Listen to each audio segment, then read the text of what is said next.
And I watched the whole part one of the interview, and I'll tell you what, he just looks like a smug, like, arrogant ass.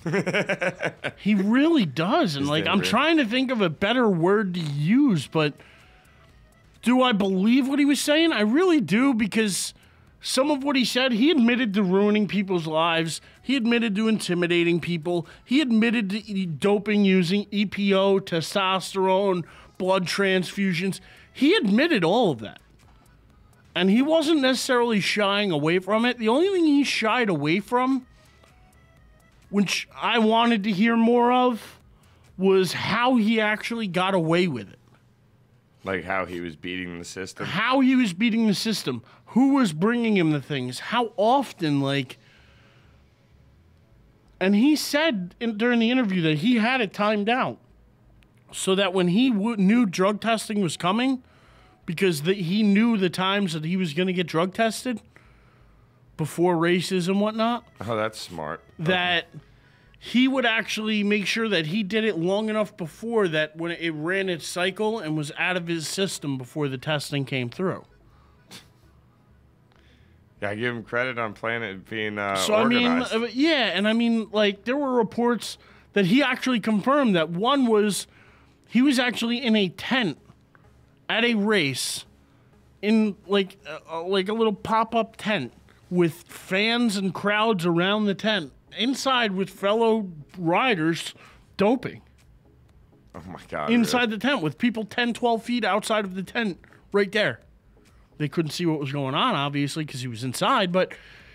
Either which way. You know, the fact that they would dispose of it by, like, putting the needles or putting whatever inside of Coke cans and crushing them and then giving them to some doctor that would dispose of them in a lab. Oh, my God. So they had people throughout the whole level of what they're involved with helping them out. Had them throughout the entire level. All of what happened was very elaborate. But Oprah asked him, you know, because apparently what they said in their report that they wrote, the USADA, that it was the most elaborate doping scheme ever in sports. And he says it really wasn't. It was really pretty simple. But when Oprah kept asking him, well, if it's so simple, tell me about it, and he wouldn't go into detail about certain aspects like that. He wouldn't go into detail about what he talked to Barbara Andreou about. But at the same time, he admitted that he called her. He apologized. They talked on the phone for 40 minutes. He talked to her husband, Frank, as well. Who he ruined his career. Apologized to him or tried to. And Oprah said, well, you know, so is your relationship with them better now? And he said, listen, after what I did to these people, 40 minutes on the phone isn't going to be enough to overcome what I put these people through. And he was at least candid about that and realistic about that. But the guy's a jerk. He just came off that arrogant, smug, I'm going to get through this, screw you all type attitude to me. Yeah. And you know what? And I, you know. That I'm smarter than you. I'm better than you. Like, I'm one step ahead of you. Kind of thing. Yeah, and I don't like the fact that he said, you know, Oprah asked him, well, if you can go back and do one thing different, if you can go back and change something, what would you go back and change? And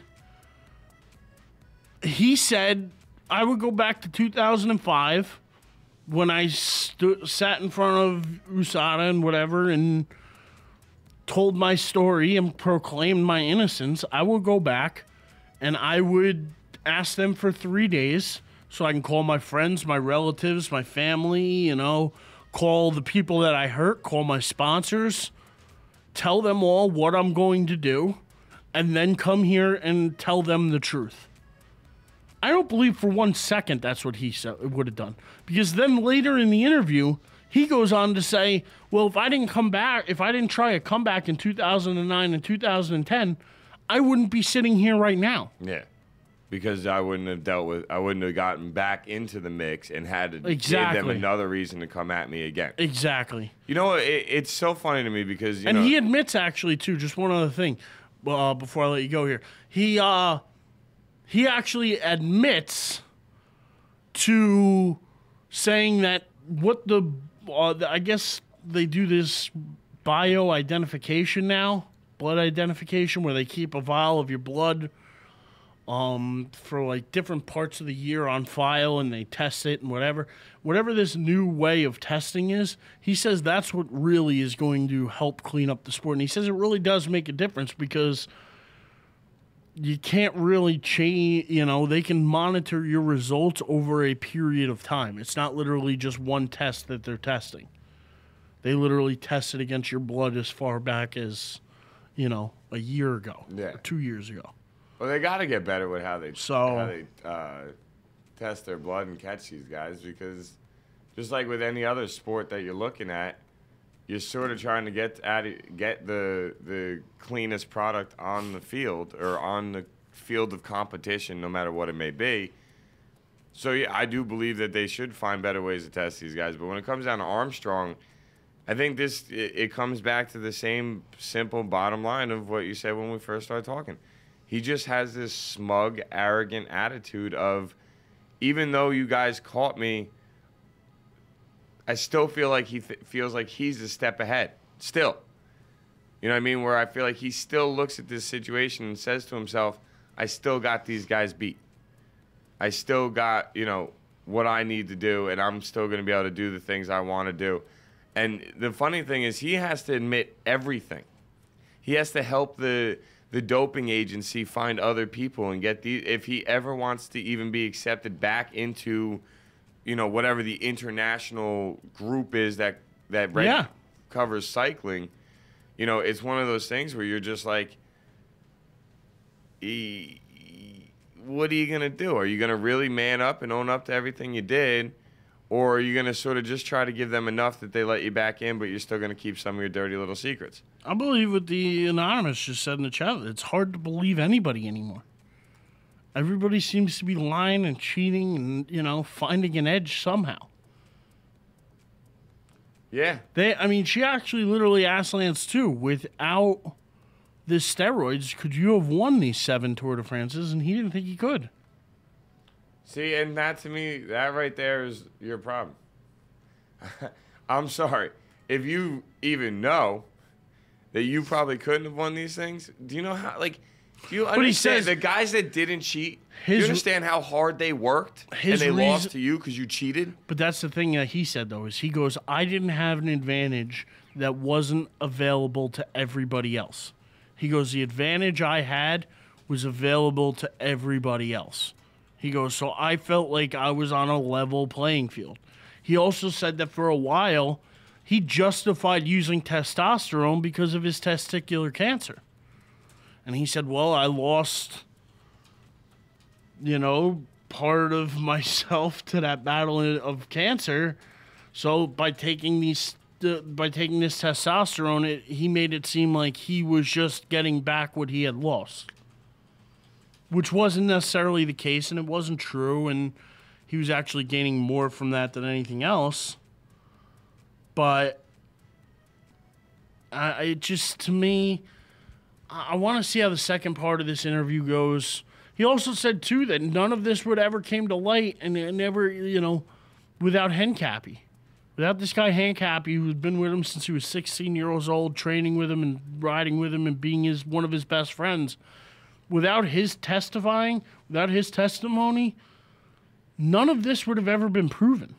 You know what that says to me and what that proves? How much of a jerk-off Lance Armstrong is. You know why? I'm sorry, but as being somebody that I consider myself a best friend to a couple people in my life and considering a few different people in my life my best friend, I don't care what you threaten me with. I don't care what you say to me. I'm not going to go dime out my best friend and ruin his life. I'm not. I don't care. It's just not going to happen. So in other words, this man may have been your best friend, but to a person that's not a jerk off, he probably was nothing more than an acquaintance. Yeah. You know what I mean? Like Lance Armstrong was probably such a jerk to this guy throughout their entire friendship that this guy sat there and said to himself when they came and said, we would like you to testify against Lance. He's like, probably like, good, that jerk's going to get everything he deserves. There's other words I'd like to use to describe Lance Armstrong. Yeah. I mean, when we first found out about all this, I went off on how I felt about this and how, look, he didn't do anything to bother me, but you took advantage of people that put hope in you. Hope, like faith. Do you understand what that does to somebody when you take that away from them? Something you they took had away hope and somebody's belief in? hero. Somebody believed in you. Little kids looked up to you. Yeah. Families looked up to you. People that were in hospitals that were struggling with their own battles looked up to you. And you let all of these people down. And that's where that's why this story just pisses me off. And I don't think it really hits him in that way of how many people he let down. I don't think it does either. I completely agree. I really don't think it does.